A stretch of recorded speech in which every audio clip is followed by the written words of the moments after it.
Dice en el Evangelio según San Juan, capítulo 9. Al pasar Jesús vio a un hombre ciego de nacimiento, y le preguntaron sus discípulos, diciendo, Rabí, ¿quién pecó, este o sus padres, para que haya nacido ciego? Respondió Jesús, no es que pecó este ni sus padres, sino para que las obras de Dios se manifiesten en él. Me es necesario hacer las obras del que me envió, entre tanto que el día dura, la noche viene, cuando nadie puede trabajar. Entre tanto que estoy en el mundo, luz soy del mundo. Dicho esto, escupió en la tierra e hizo lado con la saliva, y untó con el lodo los ojos del ciego, y le dijo, ve a lavarte en el estanque de Siloé, que traducido es enviado. Fue entonces y se lavó y regresó viendo.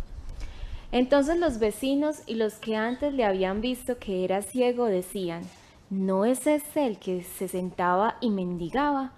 Unos decían, él es, y otros, a él se parece. Él decía, yo soy. Y le dijeron, ¿cómo te fueron abiertos los ojos? Respondió él y dijo, aquel hombre que se llama Jesús hizo lodo, me untó en los ojos y me dijo, ve al Siloé y lávate. Y fui y me lavé y recibí la vista. Entonces le dijeron, ¿dónde está él?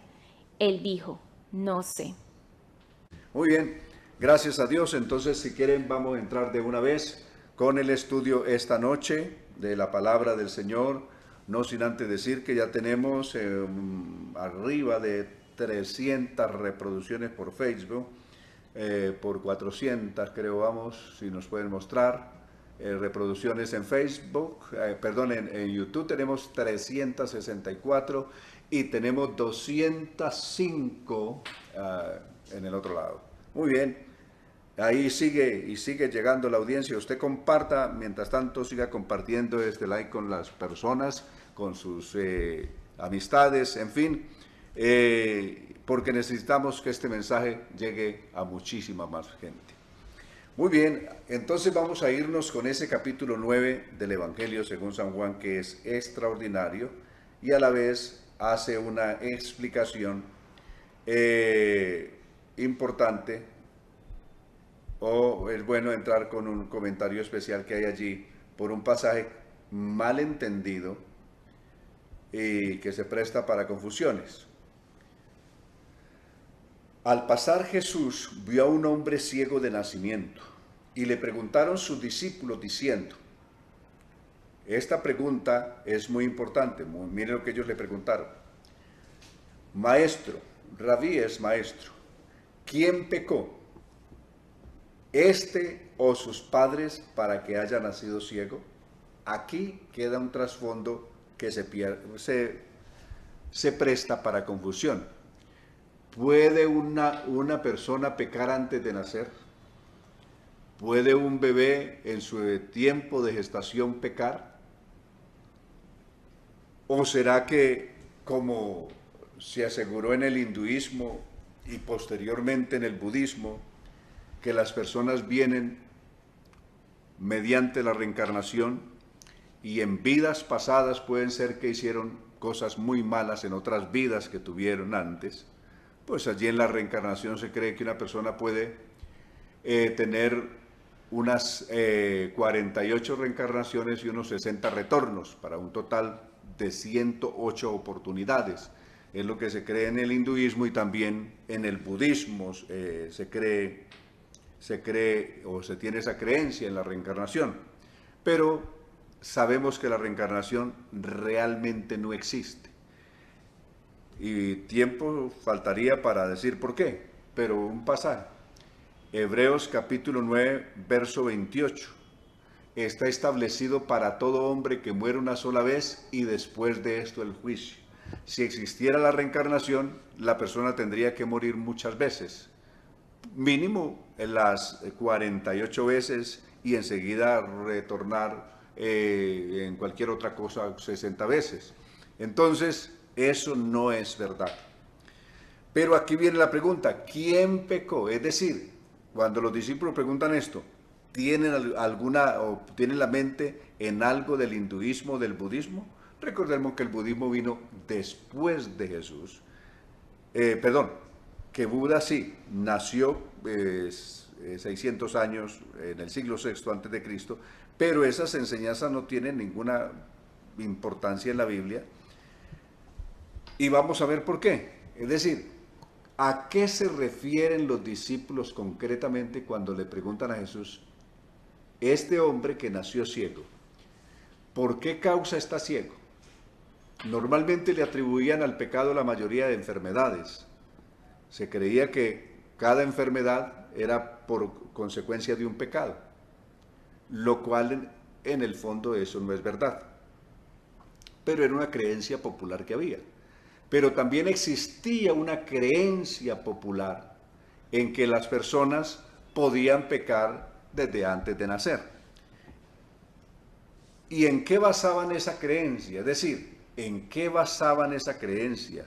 ¿Cómo podían pensar que un niño o un bebé o un feto pudiera pecar estando en el vientre de su madre?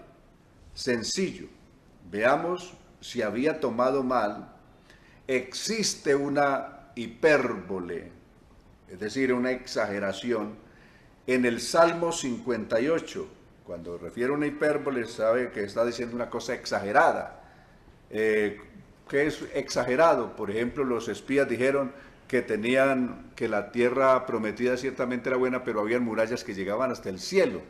No es verdad. O que la descendencia de Abraham sería tan grande como la arena del mar o como las estrellas del cielo.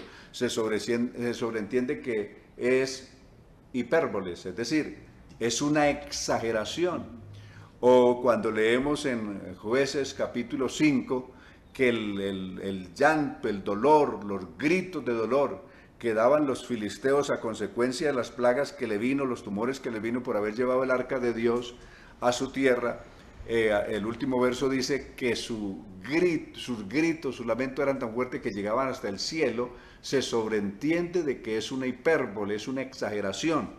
Así igual aparece una exageración hablando del pecado, para exagerar lo que es la condición del pecador, en el Salmo 58.3. El Salmo 58.3, usando esta figura de exageración o de hipérbole, dice: si apartaron los impíos desde la matriz y se descarriaron hablando mentiras desde que nacieron. Es una exageración. Es decir, no está diciendo que esa es una verdad, simplemente está haciendo una exageración. Los niños no nacen hablando. Por eso decir que se descarriaron hablando mentiras desde que nacieron. O sea, bien nació y ya salió diciendo mentiras. Se sobreentiende que es una exageración. Lo mismo pasa con que un niño, que un niño se descarrió desde la matriz. Entonces, basado en una mala interpretación que se hizo sobre este verso del Salmo 58.3, nació toda una creencia que los bebés pudieran cometer pecados desde antes de nacer. Pero toda esta creencia es una creencia popular. Eso no es una doctrina de la Biblia, sino que nació por una mala interpretación exactamente de este versículo que estamos leyendo aquí. Lo mismo que pasaba con las ordenanzas de la ley, que ellos hacían un cúmulo de ordenanzas. Correcto, y las malinterpretaban. Lo que ha pasado con todas las cosas de la ley, que ellos terminaron malinterpretando. Entonces, ahí tenemos de dónde nació la creencia. Por eso la pregunta que ellos le hacen a Jesús: ¿quién pecó? ¿Pecó este o pecaron sus padres para que haya nacido ciego? Entonces, volviendo sobre el capítulo 9, ahora nos vamos a centrar en un asunto. En el capítulo 8 Jesús le dijo a los judíos que Él era la luz del mundo, 8:12. Ellos dijeron: ese testimonio que tú das no es válido porque eres tú mismo el que estás testificando eso. Es decir, ¿a dónde están otras personas que atestiguen de que verdad tú eres la luz? Entonces Él les citó dos testigos. Primero, Él mismo. Y dos, el Padre. ¿Correcto? Pero si eso no bastara, les va a citar un tercer testigo, las obras. Aquí, este capítulo 9 es el testigo número 3. Las obras dan testimonio de él. Amén. Por eso, a este hombre que había nacido ciego, Jesús le devolvió la vista. Es mejor, no se la devolvió porque nunca la había tenido. Hizo un acto de creación. Lo que Jesús hace allí ni siquiera es una sanación, es un acto de creación. Recordemos que Génesis capítulo 2 describe que Dios hizo al hombre del polvo de la tierra. Así dice Génesis capítulo 2, hablando de la creación del hombre, lo hizo del polvo de la tierra. Para demostrarles que Él es el creador a un hombre que nació sin córneas, no tenía córneas. Entonces Jesús hace el acto creador. Al hacer ese acto creador, toma como al principio en Génesis 2, polvo de la tierra, no para formar otro hombre, sino para formar parte del hombre, sí, lo que le faltaba a este que eran los ojos, las córneas. Y hizo las córneas con saliva y polvo, se las puso ahí y le dijo, ve y lávate al estanque del Siloé. Y el hombre obedeció, se fue, se lavó y regresó viendo. Es un hecho, es una obra de creación lo que Jesús hizo, para demostrar de que Él es el creador, el que creó al hombre en el principio fue Él. Y por lo tanto, si Él es el creador, Él es la luz, porque Dios es la luz. Dios no solamente es la luz, es el autor de toda la luz que existe en el universo. Por eso fue Dios, que es la luz, el que dijo un día sea la luz, y la luz fue hecha. Y hablando de eso, es la luz. Y la luz, cuando hablamos de la luz, no es el sol. No es el sol, ni la luna, ni las estrellas. Porque ya después de haber hecho la luz, en el verso 14 de Génesis 1 dice, formó Dios las grandes lumbreras.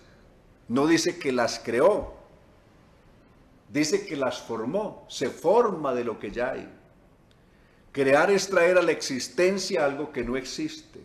Pero formar es otra cosa, describe otra cosa, darle forma a algo de lo que ya existe, ¿correcto? Entonces, eso es lo que hace de la luz, del verso 3 del Génesis 1, 3, dijo Dios sea la luz, y fue la luz. Ahí no existía el sol, no existía luna, no existía estrella, no existían soles, pero la luz ya existía. Y en el verso 14 Dios forma el sol y forma la luna. Dice que el sol para que señoree en el día y la luna para que señoree en la noche. Los formó, no los creó, los formó de lo que ya existía. Es decir, del material existente que ya estaba, de los átomos, de lo que sea, formó al sol y a la luna y las estrellas de la luz que ya estaba. Amén. Y el milagro en sí es muy increíble porque que fuera solamente, uno a veces imagina crear el ojo, pero todo lo que los elementos del ojo, la retina tiene conjuntiva, iris, pupila, córnea y todo en sí, que yo sé que si hay médicos ahí en pantalla entenderán que esto es algo, la visión es algo demasiado impresionante y aparte de eso, pues devolverle la visión a alguien que estaba en tinieblas y no podía ver la luz es algo muy bonito. Así es. Entonces, con esta obra, Jesús lo que hace es una demostración. Si no quieren creerle a Él, creer al Padre, como Él dijo, entonces créanme por las obras. Y por eso hizo esta obra trascendental. Fue una obra increíble. Era un hombre que era conocidísimo ahí, pues el hombre era mayor de 40 años. Entonces, cuando lo vieron que está caminando y el hombre ve y es el hombre que ellos estaban acostumbrados a ver mendigando allí, comenzaron a decir, ¿es este el hombre o es otro? ¿O se nos parece? Este no es el que estaba ciego. Veamos lo que sigue diciendo del verso 13 en adelante. Respondió Jesús, no es que pecó este ni sus padres, sino para que las obras de Dios se manifiesten en él. Por eso dije que el tercer testigo que él iba a citar eran las obras. Me es necesario hacer las obras del que me envió, entre tanto que el día dura. La noche viene cuando nadie puede trabajar. Entre tanto que yo estoy en el mundo, dijo él, luz soy del mundo. Dicho esto, escupió en tierra e hizo lodo con la saliva y untó con el dedo los ojos del ciego. Y le dijo, ve, lávate en el estanque del Siloé, que traducido es enviado. Fue entonces y se lavó y regresó viendo. Entonces los vecinos y los que antes le habían visto que era ciego, decían, ¿no es este el que se sentaba y mendigaba? Unos decían, él es, y otros, a él se parece. Y él decía, ¿qué decía el ciego? Yo soy. Le dijeron, ¿cómo te fueron abiertos los ojos? Respondió él y dijo, aquel hombre que se llama Jesús. Hasta ahí él no tiene mayor información de quién fue que le abrió los ojos. Solo sabe que el que le abrió los ojos, tal vez a alguien por ahí le oyó decir que se llama Jesús. Él realmente no lo conocía, pues no lo había visto nunca en la vida. Amén. Aquel hombre que se llama Jesús, hay un hombre extraordinario que se llama Jesús.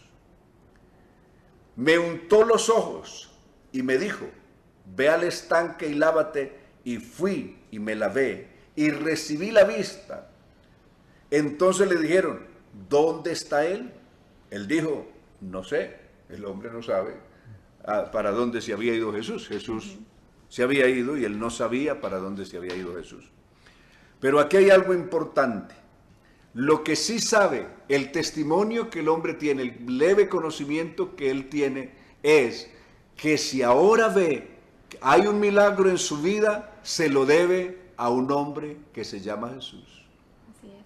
Usted, mi hermano, si hay una obra en su vida, todo se la debe y se la debo yo a un hombre que se llama Jesús. Ojalá que muchos esta noche pudieran testificar y decir, hola, esta nueva vida que tengo en Cristo Jesús, esta salvación tan grande, y muchos testificarán no solamente que son salvos, sino que han sido sanados o que son sanos. Y todo eso se lo debemos a un hombre que se llama Jesús. Pero bueno, como no es un culto evangelístico sino una escuela, entonces seguiré en el proceso de la lección.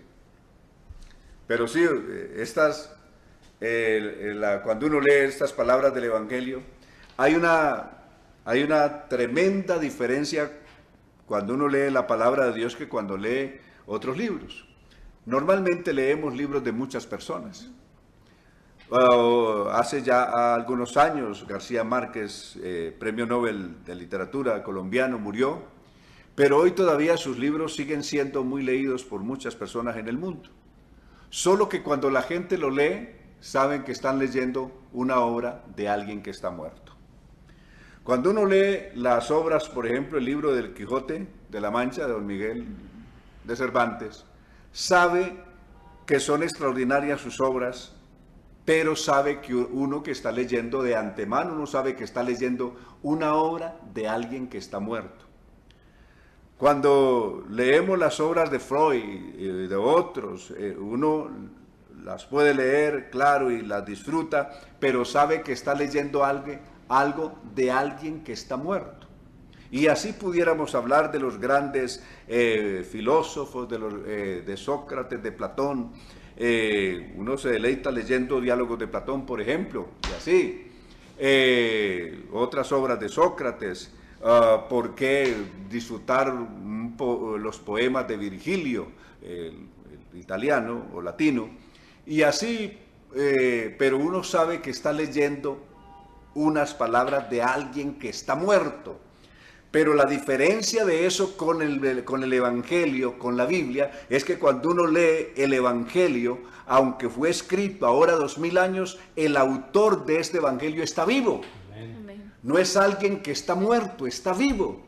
Y por eso esas palabras siguen vivas. Uno las lee Y cuando uno lee esas palabras, como que se le saltan y se le depositan en el alma, le vibran en el alma, porque son palabras que siguen vivas, porque el autor sigue vivo. Y eso es lo trascendental que tiene la diferencia, que entre otras que tiene la Biblia con todos los demás escritos, por importantes que estos sean en el mundo. Aquí viene un juicio que le van a hacer al ciego. Llevaron ante los fariseos al que había sido ciego. Aquí va a tener problemas. Y era día de reposo. Había un agravante, que es que este hombre fue sanado en un día de reposo. Cuando Jesús había hecho lodo y le había abierto los ojos, es decir, ese día Jesús, ellos están contando, Jesús tuvo que hacer una obra, trabajar en el día de reposo, ponerse a hacer lodo ahí y untarle los ojos, es un trabajo, y lo hizo en día de reposo. Ese hombre no guarda la ley, ese hombre viola el mandamiento. Entonces, con todo esto se forma todo un escándalo. Creo que no le tomó más de 2 minutos hacer el lodo. Claro, pero ya era un trabajo muy grande según ellos, porque lo único que buscaban era cómo poner problema. Entonces algunos de los fariseos decían, ese hombre no procede de Dios. Note lo que dice el verso 16. Ese hombre no procede de Dios porque no guarda el día de reposo. Ellos juzgaban como muchos juzgan hoy, si aquel o aquel otro no guarda el día de reposo, ese hombre no es cristiano, o ese hombre no teme a Dios, o ese hombre no obedece la Biblia. Lo mismo estaban diciendo de Jesús. Ese hombre que se atrevió a trabajar el día de reposo haciendo lodo y para untarle a ese ciego, ese hombre no guarda la ley, ese hombre es un pecador, ese hombre no guardó, violó el día de reposo. Entonces, otros decían, ¿cómo puede un hombre pecador hacer estas señales? Es decir, si es un pecador, ¿cómo hace esas señales? Si esas señales no las ha hecho nunca nadie en el mundo. Son señales que solo él ha hecho. Ningún profeta del pasado, ninguna persona del pasado había hecho ese tipo de señales. Nadie las había hecho.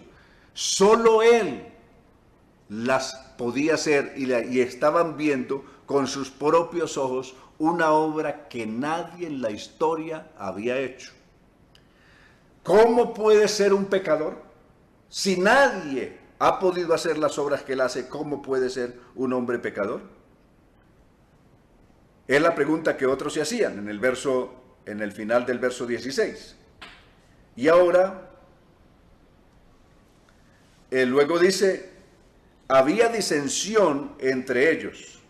Así termina el verso 16. Y el 17 dice, volvieron a decirle al ciego, es decir, ahí lo tienen, no lo dejan ir.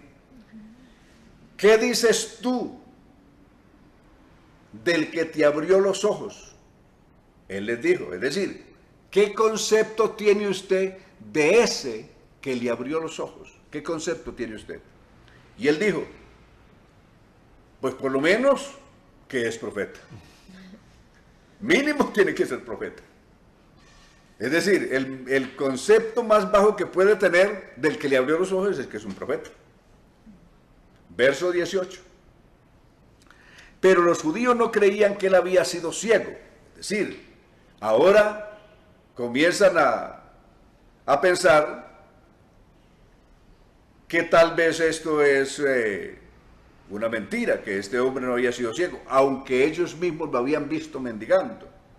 Entonces ahora comienzan a cuestionar, ¿será que este hombre no era ciego nada? Se hacía el ciego.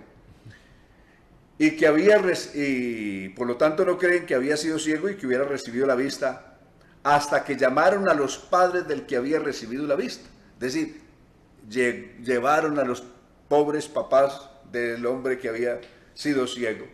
Y ya ellos habían dado una orden, que cualquiera persona que confesara a Jesús fuera expulsado de la sinagoga, es decir, se le excomulgara, como dijo la religión popular después. Es decir, quedarían privados de todos los derechos espirituales que se les ofrecía a las personas que confesaran que Jesús era el Cristo. Entonces, había ya esa sentencia y ahora pues buscan comprometer a los padres. Y por eso mandaron a llamar a los padres para preguntarle. Y le preguntaron diciendo, verso 19, ¿es este vuestro hijo? Es decir, ¿es verdad si es este el hijo de ustedes o es alguien que está haciendo pasar como por el hijo de ustedes? ¿Será algún impostor o ese es el hijo de ustedes? El que vosotros decís que nació ciego, es decir, le ponen en duda si de verdad había nacido ciego. ¿Cómo pues ve ahora? Es decir, si ustedes dicen que este es su hijo y que nació ciego, ¿cómo ve ahora? Sus padres respondieron y le dijeron, ¿qué sabemos? Sabemos que este es nuestro hijo. No es un impostor, es real, él es nuestro hijo. ¿Qué otra cosa sabemos? Sabemos que nació ciego. Es decir, el testimonio aquí es preciso. Uno, es nuestro hijo y eso no hay lugar a duda. Y dos, sabemos que nació ciego. Pero ¿cómo ve ahora? Le preguntan. Eso no lo sabemos, eso sí, hasta ahí, ellos no saben más. No lo sabemos. O quién le haya abierto los ojos, nosotros tampoco lo sabemos. Y ellos dicen, él tiene más de 40 años, pues pregúntenle a él. ¿Edad tiene? Pregúntenle a él. Él hablará por sí mismo, es decir, él tiene edad suficiente para hablar por sí mismo. Esto dijeron sus padres porque tenían miedo de los judíos, por cuanto los judíos ya habían acordado que si alguno confesase que Jesús era el Mesías o el Cristo, fuera expulsado de la sinagoga, lo que decía atrás. Por eso dijeron sus padres, edad tiene, preguntarle a él. Entonces volvieron a llamar al hombre que había sido ciego y le dijeron, da gloria a Dios, es decir, es como un juramento. ¿Puedes jurar que tú eres el hombre que nació ciego? Como bajo la gravedad del juramento tendrá que hacer la declaración que diga, nosotros sabemos que ese hombre es pecador, le dicen ellos. Ese que tú dices que te abrió los ojos, nosotros ahora tenemos elementos suficientes para creer que es pecador porque no guardó el día de reposo. Entonces él respondió y dijo, esto dice el ciego, el hombre que ha sido ciego, si es pecador, no lo sé. Una cosa sé, que habiendo yo sido ciego, ahora veo. Le volvieron a decir, ¿qué te hizo? ¿Cómo te abrió los ojos? Él respondió, ya os lo he dicho, y no habéis querido oír. ¿Por qué lo queréis oír otra vez? ¿Queréis también vosotros haceros sus discípulos? Y le injuriaron y dijeron, tú eres su discípulo, pero nosotros discípulos de Moisés somos, dijeron ellos. Nosotros sabemos que Dios ha hablado a Moisés, dijeron ellos. Pero respecto a ese, están hablando a ese, de manera despectiva, no sabemos de dónde sea. Respondió el hombre y les dijo, es decir, el ciego, el que había sido ciego, pues esto es lo maravilloso. Es decir, aquí hay un hecho asombroso que llama poderosamente la atención. ¿Qué es lo maravilloso que encontró aquí? Que vosotros no sepáis de dónde sea, es decir, ustedes que son tan sabios, que son tan estudiados, que como dice la gente, se han quemado los ojos estudiando, y ustedes no sepan quién es ese hombre. Eso sí que es para uno maravillarse. Y ese hombre que ustedes no saben quién es, y no pueden, no conocen ni pueden aceptar lo que él dice ser, y en cambio aquí hay un testimonio vivo. A mí me abrió los ojos. Ustedes lo desconocen y yo tengo un testimonio real de él en mi vida. A mí me abrió los ojos. Usted puede tener el concepto que quiera acerca de él, pero yo tengo un testimonio real de Jesucristo. Entre otras palabras, a mí me abrió los ojos. Es decir, si ahora veo, es por él.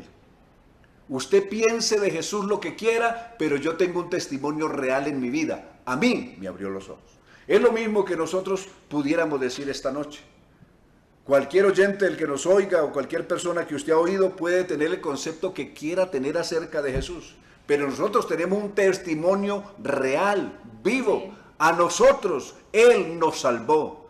Nosotros somos testigos de su poder, de su Espíritu Santo, de su gloria, de su misericordia, de su amor, de su presencia real. Que la persona tenga el concepto que quiera tener de Jesús, pero nosotros tenemos un testimonio y una experiencia real con Jesús. Y les agregó el ciego diciendo, y sabemos que Dios no oye a los pecadores. Mire, le está citando Isaías capítulo 1 y el verso 15. En Isaías 1:15 dice que Dios no oye a los pecadores. Un hombre que no podía ver, que no podía leer, por lo tanto, y sin embargo sabe más Biblia que ellos, que diario pasaban estudiando las Escrituras. Les está citando las Escrituras. Y a mí me abrió los ojos. Y es peor, les está citando un salmo, les está citando el Salmo 46:8, que dice que Dios abre los ojos de los ciegos. Y le está citando Isaías capítulo 35, verso 5, que dice que cuando Dios mismo venga para salvarnos, abriría los ojos de los ciegos. Los ojos de los ciegos serían abiertos. Quiere decir que este hombre, que apenas acaba de recibir los ojos, sabe más Biblia que estos que supuestamente la han leído toda la vida. Y por eso él está citando. Y por eso les dice, sabemos que Dios no oye a los pecadores. ¿Cómo lo sabemos? Por Isaías 1:15.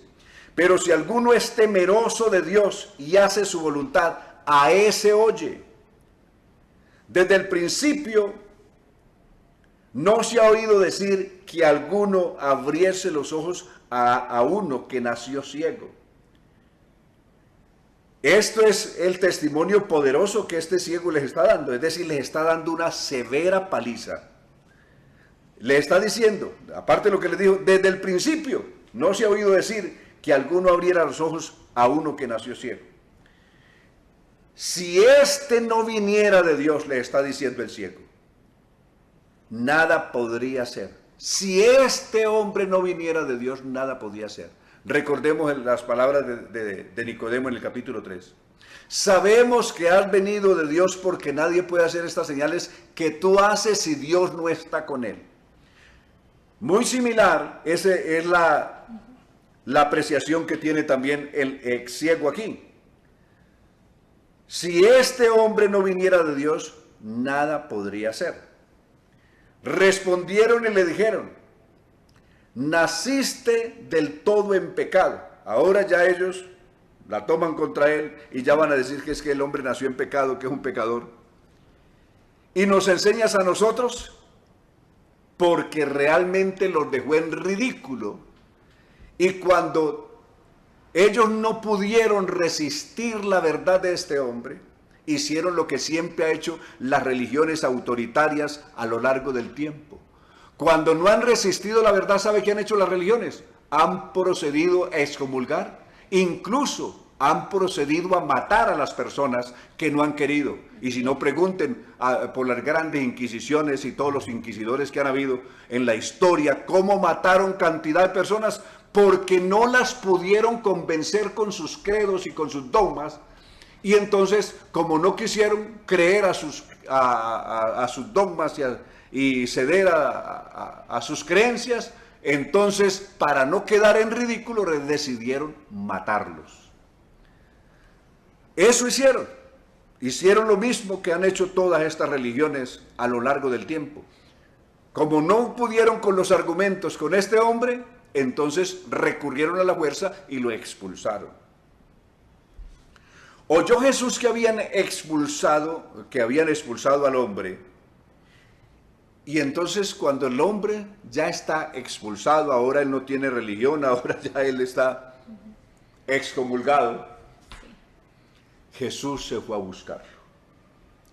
Aquí hay un acto muy lindo de Jesús. Amén. Y es que sabe que ese hombre por haber enfrentado valientemente a estos líderes religiosos, ahora está padeciendo las consecuencias y lo han expulsado. Entonces Jesús se fue y lo buscó. Y hallándole le dijo, verso 35, le dice, ¿crees tú en el Hijo de Dios? Miren todo lo que el hombre había hecho en defensa de Jesús sin conocerlo. Tenía levemente la idea de que era un profeta. Tenía la idea de que había venido de Dios. Correcto. Pero no sabía concretamente quién era. Y ahora la pregunta de Jesús sí es concreta. ¿Crees tú en el Hijo de Dios? Es decir, ¿crees tú en la manifestación de Dios en carne? ¿Puedes creer tú que sea verdad aquello que dijo el salmista en el Salmo número 8? ¿Quién es el hombre para que tengas de él memoria, o el Hijo del hombre para que lo visites? Porque ciertamente, como dijo Salomón en su oración del día de la inauguración del templo, porque ciertamente Dios visitará al hombre y vendrá a vivir con el hombre en la tierra. David habló en el Salmo número 8 de esa visita, y Salomón en su oración el día de la inauguración del templo volvió a repetirlo, de que Dios vendría a vivir con el hombre en la tierra. Isaías capítulo 35 había dicho, en el verso 4 decía, los de corazón apocado, no temáis, he aquí que nuestro Dios viene, Él mismo vendrá, Dios mismo vendrá y nos salvará. De tal manera que creer en el Hijo de Dios es creer en la manifestación de Dios en carne, que Dios mismo cumpliría aquello que se había dicho en los Salmos, que se había dicho en el libro de Crónicas, de Reyes, en fin, y en Isaías 35, entre otros. Que Dios mismo vendría. Y por eso concretamente le pregunta, ¿crees tú en el Hijo de Dios? Respondió él y dijo, ¿quién es Señor para que crea en él? Es decir, si yo me doy cuenta quién es, estoy listo a creer en él. Amén. Sí. Le dijo Jesús, pues le has visto. ¿Tú lo has visto? El que habla contigo, él es. Amén. Tremenda manifestación del Señor y revelación del Señor a este hombre. Esto es más que el milagro que había hecho al principio. En los primeros versos Jesús le abrió los ojos físicos, pero aquí en estos versos 35 en adelante, Él le abre los ojos espirituales a este hombre. Amén. Y ese hombre que era un ciego espiritual como el resto de su pueblo, ahora ha recibido esa vista o esa visión espiritual. Doble luz. Claro, esta es la mayor luz que el hombre ha podido recibir en su vida. Y él dijo, creo Señor, y le adoró. Para que un judío adore o se postre ante alguien, solamente lo puede hacer ante Dios. No se puede adorar sino a Dios, y eso dice el decálogo de los 10 mandamientos. Al Señor tu Dios adorarás. Por eso se lo citó Jesús a Satanás. Al Señor tu Dios adorarás y a Él solo servirás. No se puede adorar sino a Dios. Y este hombre, al postrarse a los pies de Jesús y adorar, está diciendo, es Dios. Este hombre que yo creía que era un profeta o alguien enviado por Dios, ciertamente es Dios. Por eso le adoró. Si una persona adora a alguien que no es Dios, es un idólatra. Romanos 1:23 dice, honrando a las criaturas antes que al Creador. Si Jesucristo es una criatura, como dicen algunas creencias, o es un segundo, como dicen otras, adorar a Jesús es un acto de idolatría y los idólatras no heredan el reino de Dios. Amén. Pero si adoramos a Jesús como éste lo adoró y como todos los demás lo adoraron, como los ángeles del cielo lo adoran, es porque definitivamente Cristo es Dios. Y no un Dios, es el único Dios. Y por eso este hombre le adoró. Dijo Jesús, aquí está hablando de de esta sanidad espiritual, ya de la vista espiritual, ya no de la primera, sino del segundo acto, que es abrirle los ojos espirituales. Y por eso en el verso 39 dice, Jesús dijo, para juicio he venido yo a este mundo, para que los que no ven, vean. Está hablando ya en sentido espiritual. Y los que no ven, y los que ven, es decir, los que dicen que pueden ver, sean cegados. Entonces algunos de los fariseos que estaban con él, al oír esto, le dijeron, ¿acaso nosotros también somos ciegos? Jesús les respondió, si fuerais ciegos, no tendríais pecado. Más ahora, porque decís, vemos, vuestro pecado permanece en vosotros. Está hablando de la ceguera espiritual.